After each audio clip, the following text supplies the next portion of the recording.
Hey, this is Nev from Snowboard Addiction. We're up here at Whistler and we are doing some live coaching where we help people improve their riding. This is Paulo. Welcome. Thanks for being here. Happy to be here.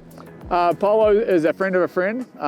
So we've met a couple of times, but we've never snowboarded before. Tell me something that you'd like to get better at. So today, I think we want to work on frontside 180s and 360s, but with a grab. With a grab. Because I struggle to get that grab sometimes.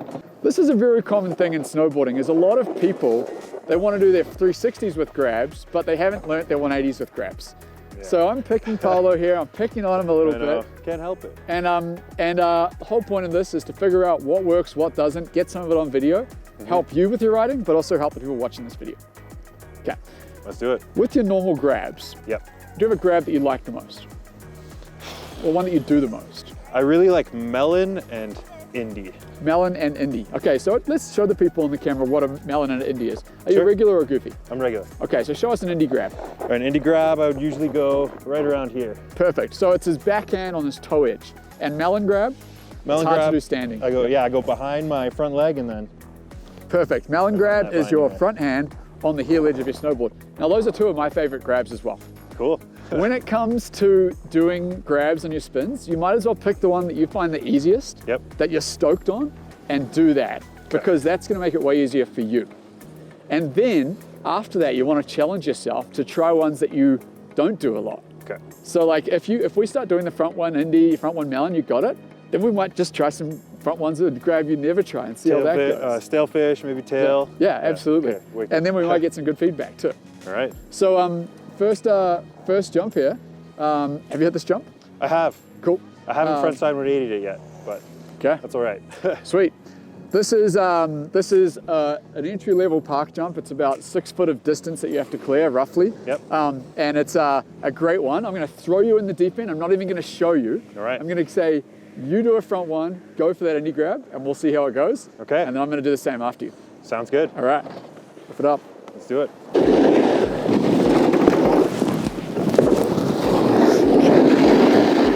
Whew.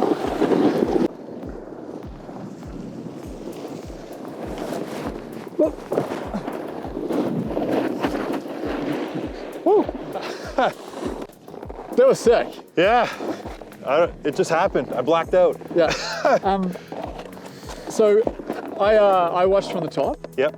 You went off, front one, indie grab. It looked good. Yeah. Did it feel good?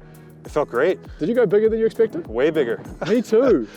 I went way bigger than I expected. That jump's really small. Yeah. So side note, make sure you're checking out the jumps so that you're not way overshooting them like we did. Oh, yeah. You can get away with on this because it has a long landing. Yeah.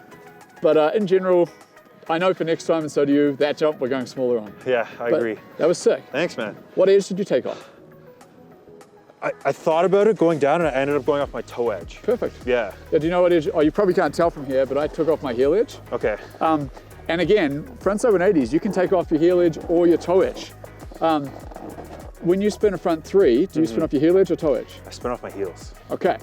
So that's a good bit of feedback. On this next jump, let's try a front one off the heel edge. Okay. Because that's how you do it on the 360. Yeah. And see if we can get that same result. Just the same thing, indie grab. Okay. And if that works well, we'll challenge you on the next one with a different grab. Okay. Sweet. Different techniques.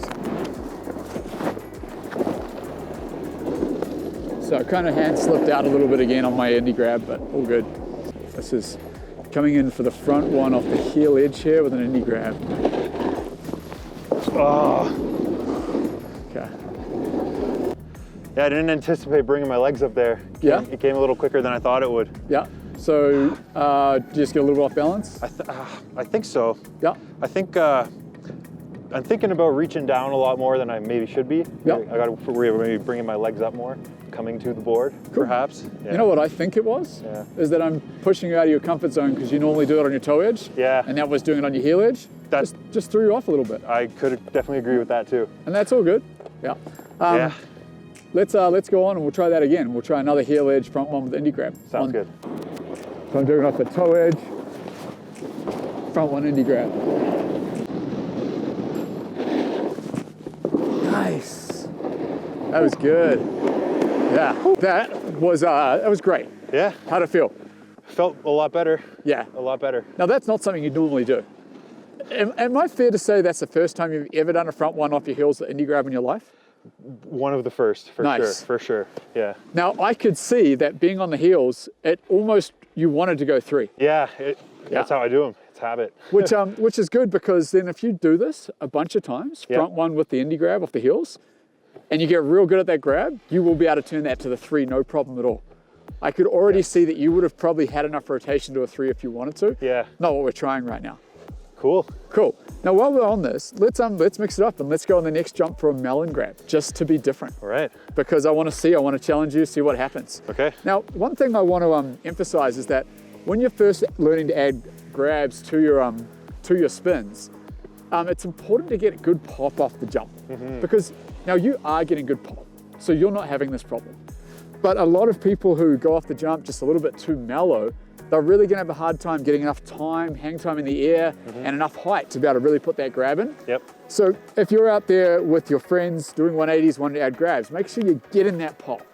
And when I say that pop, it's like you're going into the jump, you're getting low and you're extending out of that jump by using your legs. You're doing it. You're getting plenty of pop. In fact, your best one was that very first one where you did the toe edge front one, you had tons of pop. Yeah, okay. So, I learned my lesson yesterday by not popping enough Yep. and not clearing the jump, so extremely important. so think about that. Pop helps you add your grabs. It's the best way to be able to get that hang time and get those legs up to be able to get solid grabs. We're going now to front one melon. All right. Off the heels? Whatever you feel like. Okay. So mixing it up here, there's the 2 little jumps over there, the smalls, but because I feel like you're more than good enough, we're actually going on to the medium jumps. All right. I know you've hit these before. These ones are maybe like you do about 10 feet of distance to really get the good clearance on. Have you hit them today? I have. Okay, yeah. Sweet. Just straight airs. You haven't done front ones, right? No, I haven't. Okay, so front one again. You can go on heel edge, toe edge, whatever you feel like doing. Okay. But we're going for the melon grab this time. All right. When you know what melon grab is, for you on the you guys audience watching this, it's your front hand on the heel edge of the snowboard, frontside 180 melon grab. As you get onto these bigger jumps, you get a lot more time to be able to add these grabs. You get more time to float through the air. You can hang out with it a little bit, add a bit of style, and that's sick. All right. Okay. Let's do it. Front one melon. So hopefully this works out. Melon grab. Go into the second jump. Boom. Oh man, huh.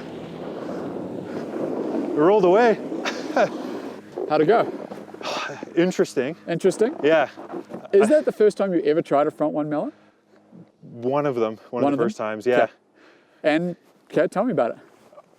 It worked. I felt like I was bending my leg. It looked like maybe more of a method. Yeah. It just kind of happened. 100%. 100%. With the first one, especially, I felt it. I tried to correct it on the second one, but.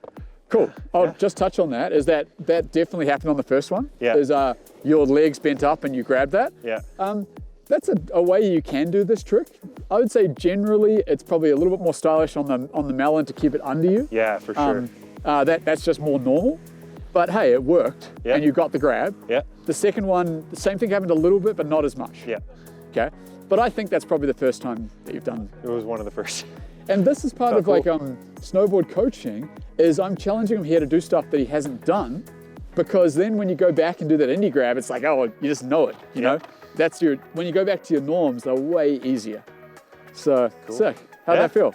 Felt amazing. I'm stoked. Wicked. Now, to any of you guys that have a trampoline in your backyard or anything like that, my business, snowboardaddiction.com, we sell things like trampoline boards where you can practice this kind of stuff. And you can bounce on a trampoline and you can practice 180s with all the different grabs. Have you done that? I haven't. You haven't? Okay, have you seen our products? I have. Okay. I really need one of those. So like you can either use these at a trampoline facility or you can use them at a backyard trampoline, and you can do 100 frontside 180s with different grabs in 10 minutes. Yeah. Whereas on a snowboard, we did one lap and we had 5 jumps, which is still sick. That's actually pretty good. Oh yeah. Because a lot of other people at other terrain parks don't have the opportunity to hit 5 jumps in a run like we just had. But that's awesome. And now where you can build it up from there is trying the toe edge, trying the heel edge, trying some different grabs you've never tried, like force yourself to do a mute, force yourself to do a stalefish. Yeah. And once, let's say if you can get all 4 of those grabs and feel it on the toe-edge and heel edge, I would say you'd be able to go in and do that front 3 and get that grab easy. And then you're doing front 3s with grabs. Wicked. So sick, man. Let's do it. Thanks so much for being part of our video. No problem. And was I able to give you some tips that helped you? Definitely, most Sick. definitely. I think the biggest takeaway is the building blocks. Yep. You should definitely focus on, you know, getting the foundation of the trick style instead of sort of jumping ahead, and it just sets you up for success. So it's very common in snowboarding for people to try to jump way ahead. yeah. Tone it back, learn the basics, and then the more advanced tricks become easy. Yeah, totally. So it's safe too. It's safe. Tone it back, learn easy tricks. But thanks so much, Paulo, for being part of our video. And this is Nev from Snowboard Addiction, and we're up here helping people improve their riding.